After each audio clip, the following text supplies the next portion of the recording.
என் பேர் Mohammed Rashid, Madurai high court practice பண்ணுறேன். சீனி அகமது என்னோட கிளைண்ட் சார்பாக நான் இந்த கேஸில் வந்து அப்பியர் ஆனேன். இந்த பில் ஃபைல் பண்ணோம். இந்த பில் என்னன்னா, கரூர் ஸ்டாம்பேடில் வந்து இறந்து போன டிசீஸோட ஃபேமிலிஸ்க்கு ப்ரெசன்ட் கவர்மெண்ட் டிவிகே கவர்மெண்ட் வந்து ஒரு அவங்களுக்கு வந்து எம்ப்ளாய்மெண்ட் கம்பேஷனேட் கிரவுண்டில் எம்ப்ளாய்மெண்ட் கொடுக்குறதா சம்மந்தமாக ஒரு ஆர்டர் வந்து இஷ்யூ பண்ணி அந்த ஆர்டர் இஷ்யூ பண்ணுறதுக்கு முன்னாடி நம்ம பில் ஃபைல் பண்ணியிருந்தோம். அப்புறம் இன்ட்ரீம் ஆர்டர் கொடுத்து அந்த ஆர்டரை வந்து நீங்கள் வந்து தற்காலிகமாக கொடுக்கலாம், தற்காலிக வேலை கொடுக்கலாம், within the review of judiciary கோர்ட்டோட ரிவ்யூ அடிப்படையில் அது இருக்கும் அப்படின்னு சொல்லி ஒரு டெம்பரரி ஆர்டர் மட்டும் கொடுத்துருந்தாங்க. அதுக்கப்புறம் இன்னைக்கு ஃபைனல் ஹியரிங், இன்னைக்கு டேட் என்ன, 27/4/2026 இன்னைக்கு வந்து ஃபைனல் ஹியரிங் எடுத்தாங்க. இதில் நம்ம வந்து கம்பேஷனேட் கிரவுண்டில், அதாவது கருணை அடிப்படையில் வந்து இந்த இறந்து போன குடும்பங்களுக்கு இந்த வேலை கொடுக்கலாமா கூடாதா என்ற கொஸ்டின் தான் இந்த கோர்ட்டில் இன்னைக்கு எழுந்துச்சு. அதுக்கு நாங்கள் வந்து எங்களோட வாதத்தை வச்சோம். எங்கள் வாதம் என்னன்னா, கம்பேஷனேட் கிரவுண்டில் வந்து இவங்க எலிஜிபிள் கிடையாது, இவங்க வந்து கருணை அடிப்படையில் இந்த 41 குடும்பங்களுக்கு வேலை கொடுக்க வந்து அவங்க தகுதி கிடையாது. கருணை அடிப்படையில் வேலை கொடுக்கறது வந்து 3 நபர்களுக்கு மட்டும்தான் வரும். ஒன்று வந்து ஏற்கனவே இருக்கிற கவர்மெண்ட் எம்ப்ளாயி, அவர் இறந்து போ விபத்தின் காரணமோ ஏதோ ஒரு காரணமோ வேலையில் இருக்கையில் சர்வீஸ் பீரியட்ல இறந்து போயிருந்தா அவங்க ஃபேமிலிக்கு கொடுக்கணும். ரெண்டாவது மெடிக்கல் இன்வாலிடேஷனால இறந்து போற கவர்மெண்ட் சர்வெண்ட் கொடுக்கணும். அது மிஸ்ஸிங் கவர்மெண்ட் சர்வெண்ட், இந்த 3 பேருக்கு மட்டும் தான் கொடுக்க முடியும். இதை தவிர வேற யாருக்குமே வந்து கவர்மெண்ட் கொடுக்கக்கூடாது, கொடுக்கவும் முடியாது. ரூல்ஸ் அதுதான் இருக்கு. ரூல்ஸை பைண்ட் பண்ணி தான் கவர்மெண்ட் நடக்கணும். அதே மாதிரி ஆர்டிகல் 14 அண்ட் ஆர்டிகல் 16 வயலேட் பண்ற மாதிரி இந்த உங்களோட ஆக்ட், கவர்மெண்டோட ஆக்ட் இருக்கு.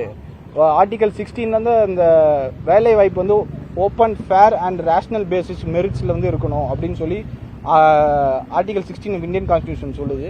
அதன் அடிப்படையிலேயும் அவங்க இந்த வேலையை கொடுக்கல. இந்த ஏற்கனவே அவங்களுக்கு 10 லட்சம் காம்பன்சேஷன் கொடுத்தது போக இவங்க வந்து ஸ்பெஷல் கேர் எடுத்து அவங்களோட நெக்லிஜென்ஸ்ல நடந்த ஒரு ஆக்டுக்கு இந்த கவர்மெண்ட் வந்து ஒரு வேலை வாய்ப்பு கொடுத்தது தவறு. ஏன்னா ஒருத்தவங்க ஃபினான்ஷியல் கண்டிஷனையும் அவங்க கவர்மெண்ட் வந்து பார்க்கணும். இந்த ஃபினான்ஷியல் இந்த இறந்து போன குடும்பங்கள்ல யார் வசதியா இருக்க, யார் வசதியா இல்லை, இந்த மாதிரி ஒரு ஆய்வு எதுவுமே நடத்தாம அவங்க கட்சிக்காரங்க என்ற அடிப்படையில் வந்து அவங்க தலைவரை பார்க்க வந்தாங்க காரணத்துக்காண்டி இறந்து போனவங்களுக்கு ஒரு பிளைண்டா எந்த ஒரு மைண்ட் அப்ளிகேஷன் இல்லாமல் இந்த கவர்மெண்ட் இஷ்யூ பண்ணது தவறு அப்படின்னு சொல்லி நம்ம வாதங்களை வச்சோம். ஸ்பெஷல் கேர் எடுக்கக்கூடாது, எல்லாரும் ஈக்குவாலிட்டியாக தான் இருக்கணும் உங்க வேலை வாய்ப்பு வழங்குறதுல. ஏன்னா வந்து இந்தியா வந்து இந்த உலகத்தின் நம்பர் 1 பாப்புலேஷன்ல இருக்க நாடு. இந்த நாட்டில் இருந்து லட்சக்கணக்கான இளைஞர்களுக்கு வந்து வேலை வாய்ப்புக்கு எக்ஸாம் எழுதி காத்துக்கிட்டு இருக்காங்க. இந்த சமயத்தில் வந்து இந்த மாதிரி ஒரு 41 பேருக்கு வந்து வேலை வாய்ப்பு கொடுக்க சாதாரண விஷயம் கிடையாது. இது ஜுடிஷியரி இன்டர்ஃபியர் ஆகி இந்த இது பண்ணணும் அப்படின்னு சொல்லி நாங்கள் எங்களோட ப்ளீடிங்ஸை வச்சோம். அதுக்கு மெயினாக சுப்ரீம் கோர்ட் வந்து கருணை அடிப்படையில் இறந்து போகிற குடும்பங்களுக்கு எப்படி வேலை வழங்கணும், வேலை வாய்ப்பு கொடுக்கணும்னு சொல்லி ஒரு ஜட்ஜ்மெண்ட் ஒன்று சொல்லியிருக்காங்க. Central Bank of India NITNI இந்த ஜட்ஜ்மெண்ட்டில் வந்து 4 கைட்லைன்ஸ் கொடுத்துருக்காங்க. சுப்ரீம் கோர்ட் 4 கைட்லைன்ஸ் கொடுத்துருக்காங்க. இந்த கைட்லைன்ஸ் அடிப்படையில் வச்சு தான் கருணை அடிப்படையில் வேலை வழங்கணும். அது போக இதோட அதாவது இந்த ஆப்ஜெக்ட், இந்த கருணை அடிப்படையில் வேலை வாய்ப்பு கொடுக்கறத ஆப்ஜெக்ட் என்ன, இது எதுக்காண்டி கொடுக்குறாங்க, இதோட நெசசிட்டி என்ன அப்படின்னு சொல்லி எல்லாத்தையும் ஸ்க்ரூட்டினைஸ் பண்ணி, அதே மாதிரி ஃபினான்ஷியல் கண்டிஷனை ஸ்க்ரூட்டினைஸ் பண்ணி தான் கொடுக்கணும் அப்படின்னு சொல்லி இந்த மாதிரி வியூ எதுவுமே இல்லாமல் டைரக்டாக கொடுத்த தவறுன்னு சொல்லி இன்னைக்கு நாங்கள் போட்ட பில்லை வந்து கோர்ட் அலோவ் பண்ணிருச்சு. அவங்க அந்த ஆர்டரை வந்து ரத்து பண்ணிச்சு.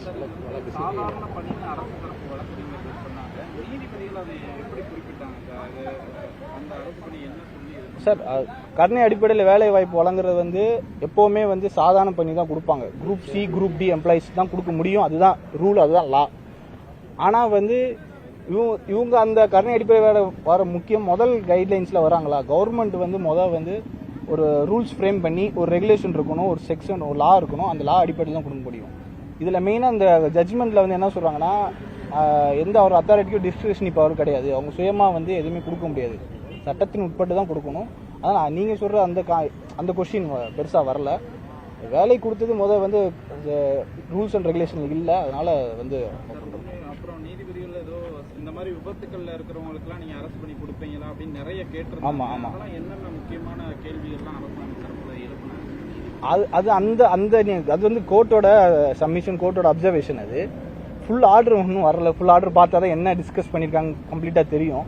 நாங்கள் இது டிக்டேட் பண்ணதை கேட்டதை வச்சு நாங்கள் அப்சர்வ் பண்ணதை வச்சு நாங்கள் சொல்கிறோம். சொன்னாங்க அரசு திறன் வளர் பயிற்சி கொடுக்கலாம் அப்படின்ற மாதிரி எல்லாம் கூட சொன்னாங்க. அது டீட்டெயில் ஆர்டர் வரல. மெயினாக டிஎன்பிசிலேருந்து என்ன சொல்லியிருந்தாங்கன்னா, எங்களுக்கு வந்து இந்த கம்பேஷனேட் கவர்மெண்ட்டில் கொடுக்குறது எங்களுக்கு ப்ரிவியூ கீழே வராது, எங்களுக்கு வந்து இந்த இதில் அடிப்படையில் வேலை கொடுக்குறது நாங்கள் இதுக்கு வரமாட்டோம் அப்படின்னு சொல்லி அவங்க எங்களுக்கு ஃபேவரான ஸ்டேட்மெண்ட் தான் டிஎன்பிசிலேருந்து கொடுத்துருந்தாங்க.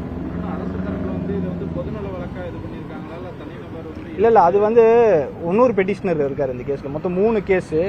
இன்னொரு பெட்டிஷனர் வந்து அவர் வந்து அந்த பெட்டிஷனரே ஒரு கவர்மெண்ட் ஆஸ்பிரண்ட். அது என்ன கொஸ்டின், இது பில்லா வருமா இல்லைனா வந்து லோக்கல் ஸ்டாண்டி இருக்கு இவருக்கு வந்து இல்லைனா இது மேண்டமஸா பில்லு வருமா வராதான் அந்த கொஸ்டின் மட்டும் இருந்துச்சு. அதை டோடு கிளாரிஃபை பண்ணுறாங்க. எதிர்த்து அவங்க சுப்ரீம் கோர்ட் போகலாம். சுப்ரீம் கோர்ட் அவங்க போக வாய்ப்பு இருக்கு. அங்கே போனாலும் எங்கள் சைட்லேருந்து நாங்கள் அப்பீல் போக ரெடியாக இருக்கோம்.